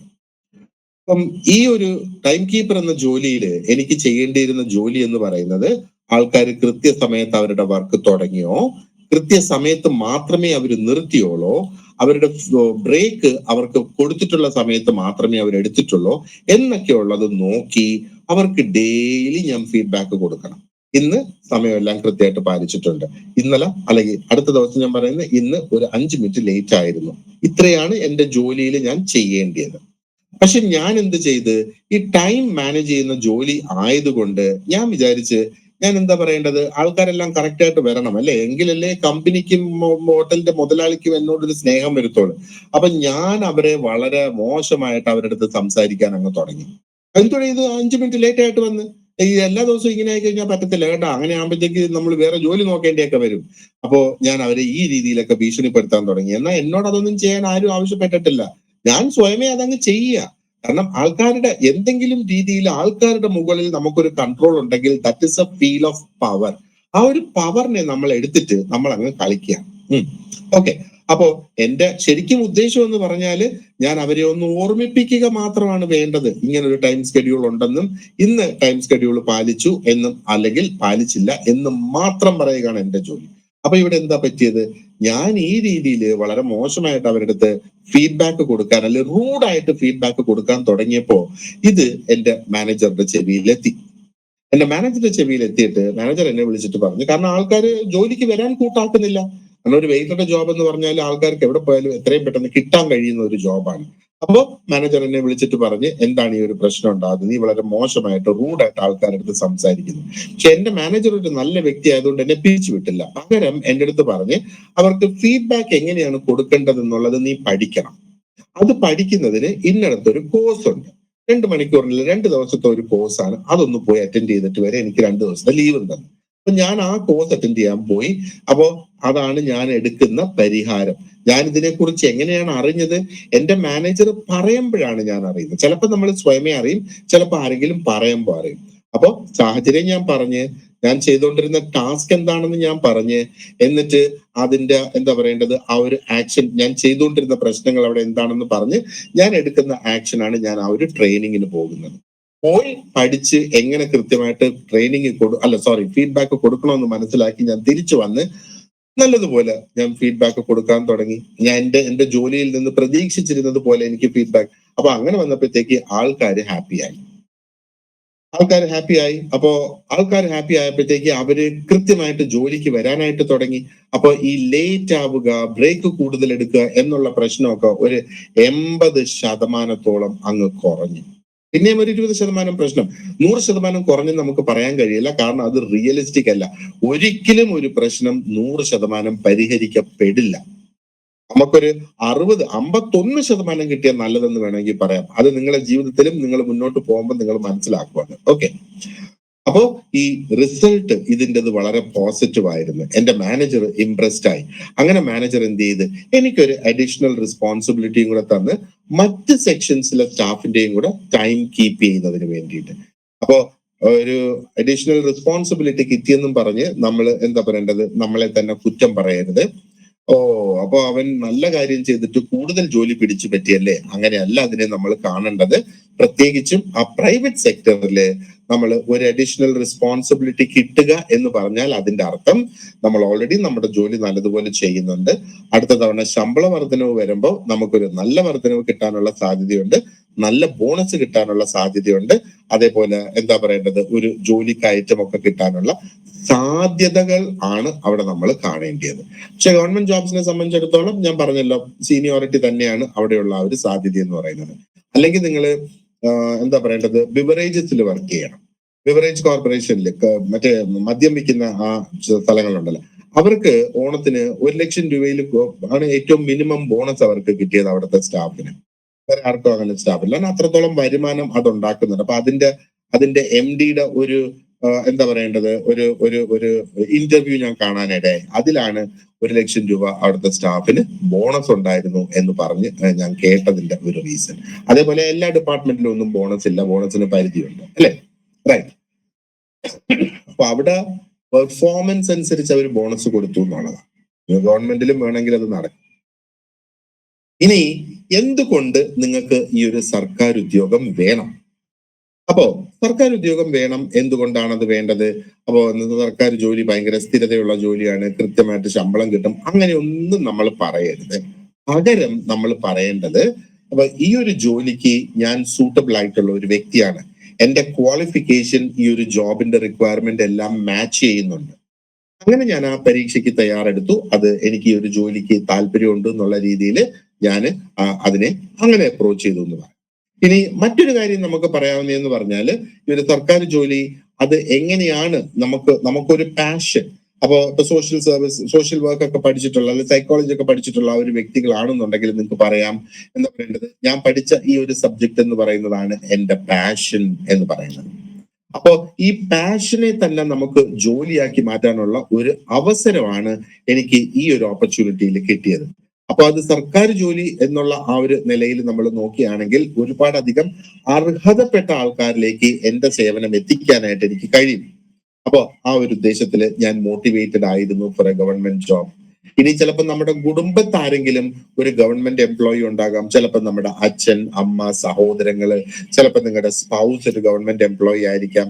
അപ്പൊ അവരുടെ പ്രചോദനം കൊണ്ട് നമ്മൾ ഒരു ഗവൺമെന്റ് എംപ്ലോയി ആകാനായിട്ട് തീരുമാനിച്ചു, അങ്ങനെയും നമുക്ക് പറയാം. അപ്പൊ അതായത് ഒരിക്കലും നമ്മുടെ ഈ ഒരു ജോലി, അതിന്റെ ശമ്പളം, അതിന്റെ ബെനഫിറ്റ്സ്, അതിലേക്ക് ആകർഷിച്ചാണ് നമ്മൾ വന്നേക്കുന്നത് എന്നുള്ള ഒരു ഫീൽ അവർക്ക് കൊടുക്കാതെ മറ്റ് കാരണങ്ങൾ മാത്രം നമ്മൾ അവിടെ പറഞ്ഞാൽ മതി. അപ്പം ഒന്ന്, നമ്മുടെ ക്വാളിഫിക്കേഷൻ നമുക്ക് പറയാം, ഈ ഒരു ജോലിക്ക് ഞാൻ സൂട്ടബിൾ ആയിട്ടുള്ള ഒരു വ്യക്തി ഇന്ന കാരണം കൊണ്ടാണ്, എനിക്ക് സമാനമായ എക്സ്പീരിയൻസ് ഉണ്ട്, അതുകൊണ്ട് ഞാൻ ഈ ഒരു ജോലി നോക്കുന്നു, പിന്നെ ഇതെന്റെ പാഷനാണ്. ഞാൻ പറഞ്ഞല്ലോ, ഏതെങ്കിലും ഒരു കാരണം മതി. പല രീതിയിൽ നമുക്ക് ആ ഒരു കാരണത്തിലേക്ക് നമുക്ക് എത്താം, അത് നമുക്ക് പറഞ്ഞു കൊടുക്കുകയും ചെയ്യാം. ഓക്കെ. അടുത്തത് എന്താ പറയേണ്ടത്, ആ ചോദ്യം ഇല്ല, ഒരു ബിസിനസ് ചാലഞ്ച് അല്ലെങ്കിൽ നിങ്ങൾ ഒരു പ്രതിസന്ധി നേരിട്ടതിനെ എങ്ങനെ തരണം ചെയ്തു എന്നുള്ളതാണ് അടുത്ത ഈ ഒരു ചോദ്യം ഇവിടെ വരുന്നത്. അപ്പൊ ഇതിന്റെ ചോദ്യത്തിന്റെ റീസൺ എന്താണ്? നമ്മൾ ആ ഒരു സാഹചര്യത്തിൽ നിന്ന് നമ്മൾ എങ്ങനെ ഉയർത്തെഴുന്നേറ്റു, എന്ത് പഠിച്ചു എന്ന് അവർക്ക് മനസ്സിലാകും. അപ്പൊ നമ്മൾ അങ്ങനത്തെ ഒരു വ്യക്തിയാണോ? സർക്കാർ ജോലിയിലും പ്രശ്നങ്ങൾ ഒത്തിരി അധികം വരും, അല്ലേ? പ്രശ്നങ്ങളാണ് ഒരിക്കലും കൂടുതൽ വരുന്നത്. ഒരു ഗവൺമെന്റ് ഒഫീഷ്യൽ എപ്പോഴും ചെയ്യുന്നത് ഫയർ ഫൈറ്റിംഗ് ആണ്. ഫയർ ഫൈറ്റിംഗ് മാത്രമാണ് ഗവൺമെന്റ് ഓഫീസേഴ്സ് ചെയ്യുന്നത്. അതുകൊണ്ടാണ് ഫയലുകൾ കെട്ടിക്കിടക്കുന്നത്, ഫയലുകൾ പെൻഡിങ് ആയിട്ട് കിടക്കുന്നത്. അപ്പൊ എന്തുകൊണ്ട് അത് പെൻഡിങ് ആയിട്ട് വന്ന് ആ ഫയലുകൾ എന്തുകൊണ്ട് തീർത്ത് പോകാനായിട്ട് കഴിയുന്നില്ല ഒരു പ്രൈവറ്റ് ഓഫീസ് പോലെ? അപ്പോ നമ്മള് പ്രശ്നമുണ്ടാകും എന്ന് കാണുന്നതിനെ മാത്രം നമ്മൾ പരിഹരിച്ചു വിടുകയാണ്, അല്ലെ? ഒരു 2 ദിവസം കൊണ്ട് നമ്മൾ ചെയ്ത് തീർക്കും എന്ന് അല്ലെ ചെയ്തു കൊടുക്കും എന്ന് പറയുന്ന സംഗതി 2 ദിവസം കഴിഞ്ഞ് 2 മാസം കഴിഞ്ഞാലും അത് അവിടെ കിടക്കും. അപ്പോ അതിനേക്കാളും 6 മാസം പഴയ സാധനം അവിടെ വേറെ ഉണ്ട്. ഇപ്പൊ ഈ 6 മാസം പഴയ ആള് വന്നിട്ട് ഒന്ന് ബഹളം ഉണ്ടാക്കുമ്പോഴത്തേക്ക് അത് നമ്മൾ ചെയ്തു കൊടുക്കും. അതാണ് ഫയർ ഫൈറ്റിംഗ് എന്ന് പറയുന്നത്. എപ്പോഴും ആ ഒരു ട്രെൻഡ് ഒക്കെ മാറണം. നിങ്ങളെ പോലെയുള്ള ചെറുപ്പക്കാർ വന്ന് ആ ട്രെൻഡ് എല്ലാം മാറ്റി മാറ്റി എടുക്കാം. അപ്പോ ഇവിടെയും എന്താ പറയേണ്ടത്? നിങ്ങൾ തീരുമാനിക്കുക എന്താണ് ആ ഒരു പ്രശ്നം നിങ്ങൾ നേരിട്ടത്, ആ ഒരു പ്രശ്നത്തെ എങ്ങനെ നിങ്ങൾ പരിഹരിച്ചു. നമ്മൾ കോളേജിൽ പഠിക്കുന്ന സമയത്ത് നമുക്ക് പ്രശ്നങ്ങൾ നേരിടാം. നിസ്സാരമായിട്ട് ഞാനൊരു കാര്യം പറയാനാണെങ്കിൽ, ഞാൻ കോളേജിൽ പോകുന്ന സമയത്ത് എല്ലാ ദിവസവും സ്ഥിരമായിട്ട് പോകുന്ന ഒരു ബസ് ഉണ്ടായിരുന്നു. എന്റെ വീട്ടിന്റെ അടുത്തുകൂടെ പോകുന്ന ഒരു ബസ്സായിരുന്നു. ആ ഒരു ബസ് എനിക്ക് കിട്ടിയില്ല എങ്കിൽ അന്നത്തെ ദിവസം ഞാൻ കോളേജ് എത്താനായിട്ട് ലേറ്റ് ആണ്. പിന്നീട് ഒരു സുപ്രഭാതത്തില് എന്റെ വീട്ടിന്റെ വാതിൽക്കൽ കൂടെയുള്ള ആ ഒരു റോഡിന്റെ പണി അവർ ആരംഭിച്ചു. അപ്പൊ റോഡ് മൊത്തം കുത്തിപ്പൊളിച്ച് പുതിയതായിട്ട് പണിയായിരുന്നു. അതിന് ഏകദേശം ഒരു 2-2.5 മാസം എടുത്തു. നമുക്കത് പറയുന്നതിനകത്ത് തെറ്റില്ല, കാരണം അത്രയും സമയം എന്തായാലും എടുക്കുന്നുണ്ടല്ലോ റോഡുകൾക്ക്. 2-2.5 മാസം എടുത്തു. അപ്പൊ ഈ ബസ് അതുവഴി വന്നില്ല. അപ്പോ അതിന്റെ അർത്ഥം, അപ്പൊ എനിക്ക് അത് കോളേജിൽ എത്തുന്നത് ഒരു ബുദ്ധിമുട്ടായിട്ട് മാറി. അങ്ങനെ ഞാൻ എന്താ ചെയ്തത്? അങ്ങനെ ഒരു പ്രതിസന്ധി വന്നപ്പോഴത്തേക്ക് എല്ലാ ദിവസവും വീട്ടിൽ നിന്ന് രാവിലെ 8 മണിക്ക് ഇറങ്ങുന്ന ഞാൻ രാവിലെ 7 മണിക്ക് ഇറങ്ങാൻ തുടങ്ങി. കാരണം അവിടുന്ന് കുറെ അധികം നടന്ന്, ഒരു അരമണിക്കൂർ നടന്ന് വേണം എനിക്ക് അടുത്ത റോഡിൽ എത്താനായിട്ട്, ബസ് വരുന്ന അടുത്ത റോഡിൽ. അപ്പൊ ഞാൻ എന്നെ ചേഞ്ച് ചെയ്ത് എന്റെ എന്റെ എന്താ പറയേണ്ടത്, ആ ഒരു റുട്ടീൻ ഞാൻ മാറ്റി. പക്ഷെ കോളേജിൽ ഞാൻ കൃത്യസമയമായിട്ട് എത്താനായിട്ട് തുടങ്ങി. 8-ന് പകരം ഞാൻ 7 മണിക്ക് വീട്ടിൽ നിന്ന് ഇറങ്ങാനായിട്ട് തുടങ്ങി. അപ്പോ അതാണ് ഞാൻ ഫേസ് ചെയ്ത ഒരു ചാലഞ്ച്. ചാലഞ്ച് ബിസിനസ് റിലേറ്റഡ് ആകണമെന്ന് തന്നെ നിർബന്ധമില്ല. It could be any challenge that you have faced, and ആ ഒരു ചാലഞ്ചിനെ എങ്ങനെ പരിഹരിച്ചു എന്നുള്ളതാണ് നമ്മൾ ഇതിനകത്ത് പ്രധാനമായിട്ട് പറയുന്നത്. സോ പീപ്പിൾ, ഇത്രയും നമ്മൾ ചർച്ച ചെയ്തതിനകത്ത് നിങ്ങൾക്ക് എന്തെങ്കിലും ക്വസ്റ്റ്യൻസ് ഉണ്ടോ എന്നോട് ചോദിക്കാൻ? Anything for that matter?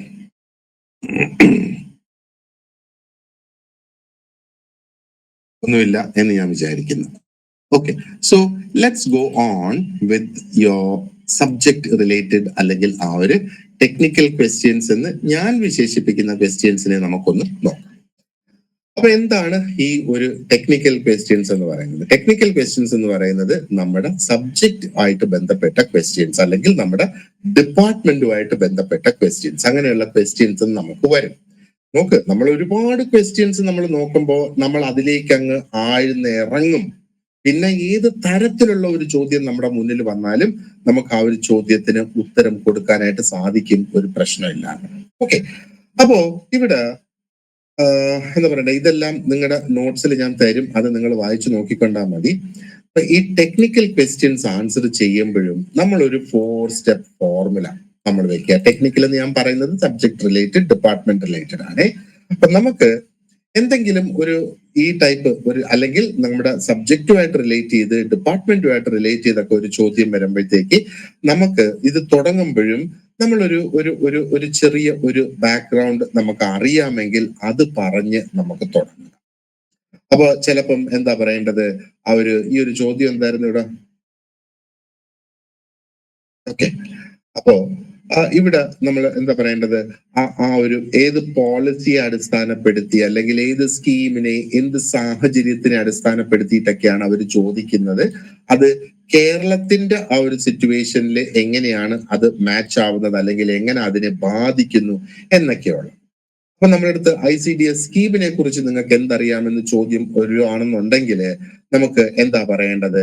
ICDS 1975 സ്റ്റാർട്ടായി. അതിന്റെ ആ ഒരു പശ്ചാത്തലം, അതാണ് ആ ഒരു ഫ്രെയിം വർക്ക്, ആ ഒരു കോൺസെപ്റ്റ് നമ്മൾ ഇവിടെ കൊടുക്കുന്നത്. ഓക്കെ, ആൻഡ് എന്തിനു വേണ്ടിയിട്ടാണ് ICDS പ്രവർത്തിക്കുന്നത്? എന്താ പറയേണ്ടത്, സ്ത്രീകളുടെയും കുട്ടികളുടെയും ഹെൽത്തും ന്യൂട്രീഷനും ഇംപ്രൂവ് ചെയ്യുന്നതിന് വേണ്ടിയിട്ടാണ് ICDS പ്രധാനമായിട്ട് 1975 നിലവിൽ വന്നത് എന്ന് നമുക്ക് പറയാം. അപ്പൊ നമ്മൾ ഒരു ചോദ്യത്തിന് മറുപടി നൽകുമ്പോൾ ആദ്യം അതുമായി ബന്ധപ്പെട്ട എന്തെങ്കിലും ഒരു പദ്ധതി, അല്ലെങ്കിൽ ഒരു പശ്ചാത്തലം, അല്ലെങ്കിൽ അതിന്റെ ഒരു പ്രസക്തി എന്താണ് എന്ന് നമുക്ക് അറിയാമെങ്കിൽ അതിനെ നമ്മൾ അവിടെ ഒന്ന് പറയാം. അത് ഒരു സെന്റൻസ്. രണ്ടാമത്, അതുമായിട്ട് ബന്ധപ്പെട്ട ഒരു പ്രശ്നം, ആ ചോദ്യം വരുന്നത് പലപ്പോഴും ഒരു പ്രശ്നം അതിന്റെ പിന്നിൽ ഉണ്ടാകും. ഓക്കെ.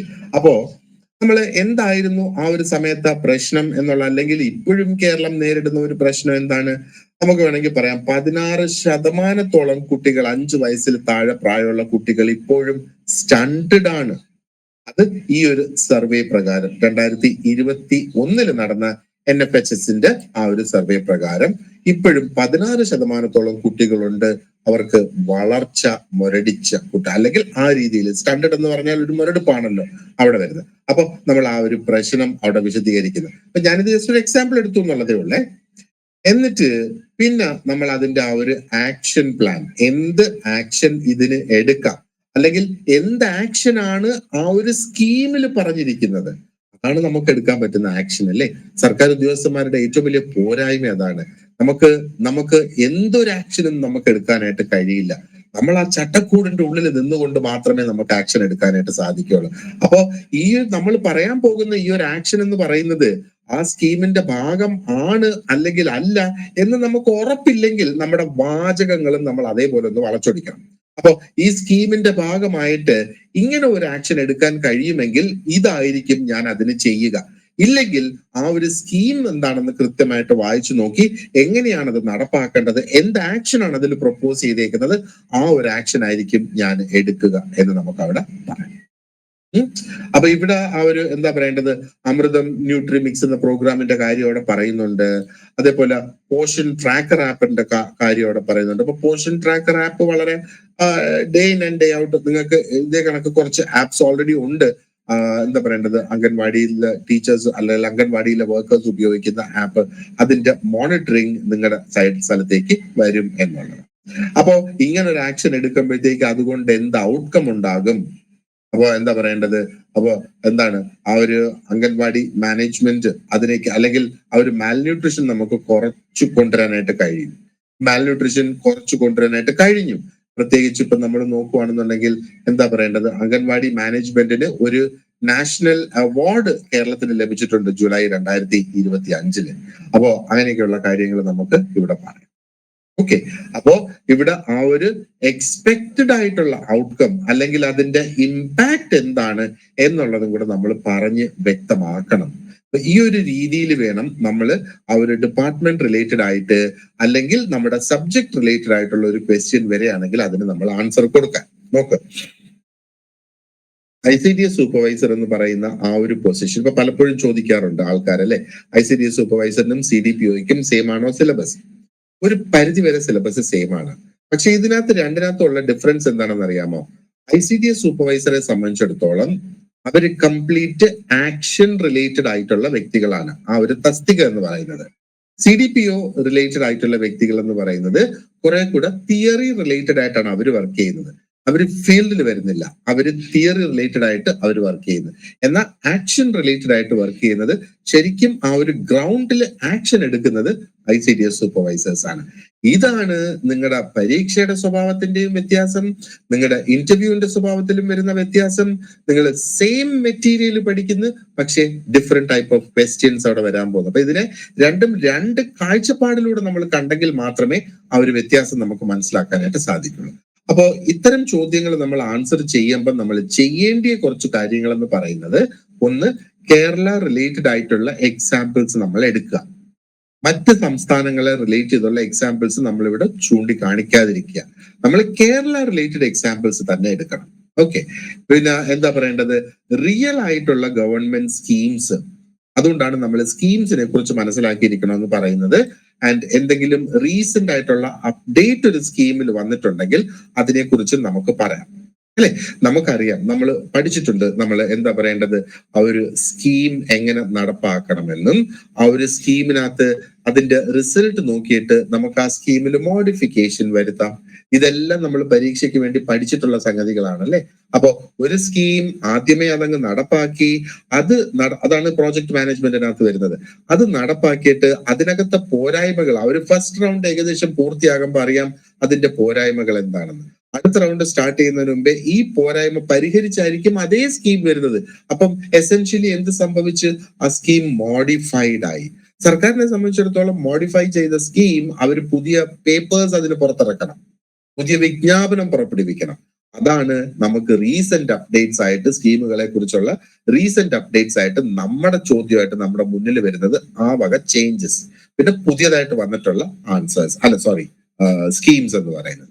അപ്പൊ നമ്മുടെ ആൻസർ ഏത് രീതി നമ്മൾ ഫോളോ ചെയ്തിരുന്നാലും ഒരു വ്യക്തമായ ഒരു ഓർഗനൈസ്ഡ് ആയിട്ടുള്ള ആൻസർ ആയിരിക്കണം നമ്മൾ അവിടെ കൊടുക്കേണ്ടത്. ഓക്കെ, അതിനി നമ്മൾ ചെയ്തുകൂടാത്ത കാര്യങ്ങൾ അല്ലെങ്കിൽ നമ്മൾ ഒഴിവാക്കേണ്ടതായിട്ടുള്ള കാര്യങ്ങൾ കുറച്ചെന്ന് പറയുന്നത്, നമ്മൾ ഫാക്റ്റുകൾ മാത്രം അവിടെ റിപ്പീറ്റ് ചെയ്തുകൊണ്ട് നമ്മൾ ഇരിക്കരുത്. എന്താണ് ഈ ഫാക്ട് കൊണ്ട് ഉദ്ദേശിക്കുന്നത്? അപ്പൊ തുടക്കത്തിൽ ഞാൻ പറഞ്ഞു, ഇപ്പോഴും 5 വയസ്സിൽ താഴെയുള്ള 16% കുട്ടികൾക്ക് ആ ഒരു സ്റ്റണ്ടഡ്നെസ് ഉണ്ട്. അപ്പൊ അതിനെ കൂടുതൽ നമുക്ക് വിശദീകരിക്കാനായിട്ട് എങ്ങനെ പറ്റും? 5 വയസ്സിന് താഴെയുള്ള 16% കുട്ടികൾ. അപ്പൊ കേൾക്കുന്ന ഒരു വ്യക്തിക്ക് തോന്നും 16 ഉള്ളൂ.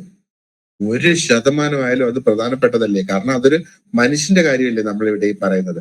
സോ അതിന് അതിൻ്റെതായ ആ ഒരു ഇമ്പോർട്ടൻസ് നമ്മളവിടെ പറയണം. 16% ഇതിനകത്ത് വരിക എന്ന് പറഞ്ഞാൽ അതൊരു വലിയ നമ്പറാണ്. അതിനെ നമ്മൾ പരിഹരിക്കണം. അപ്പൊ ചിലത് എന്താ പറയേണ്ടത്, ഹെറിഡിറ്ററി കൊണ്ടൊക്കെ അങ്ങനെ സംഭവിക്കുന്ന കാര്യങ്ങളുണ്ട്. പക്ഷെ അതല്ലാതെ പോഷകത്തിന്റെ കുറവ് കൊണ്ട് അവിടെ വരുന്ന ആ ഒരു സംഭവങ്ങളെല്ലാം നമുക്ക് പരിഹരിക്കാൻ പറ്റുന്നതാണ്. അതിനെ നമ്മൾ നല്ല എഫക്റ്റീവ് ആയിട്ടുള്ള സ്കീംസ് അല്ലെങ്കിൽ നിലവിലുള്ള സ്കീംസിനെ എഫക്റ്റീവായിട്ട് പ്രാവർത്തികമാക്കാനായിട്ട് നിങ്ങൾക്ക് സാധിക്കും. അതിന് നിങ്ങൾക്ക് വേറെ ആരുടെയും ഒരു സഹായം അവിടെ ആവശ്യമായിട്ടില്ല.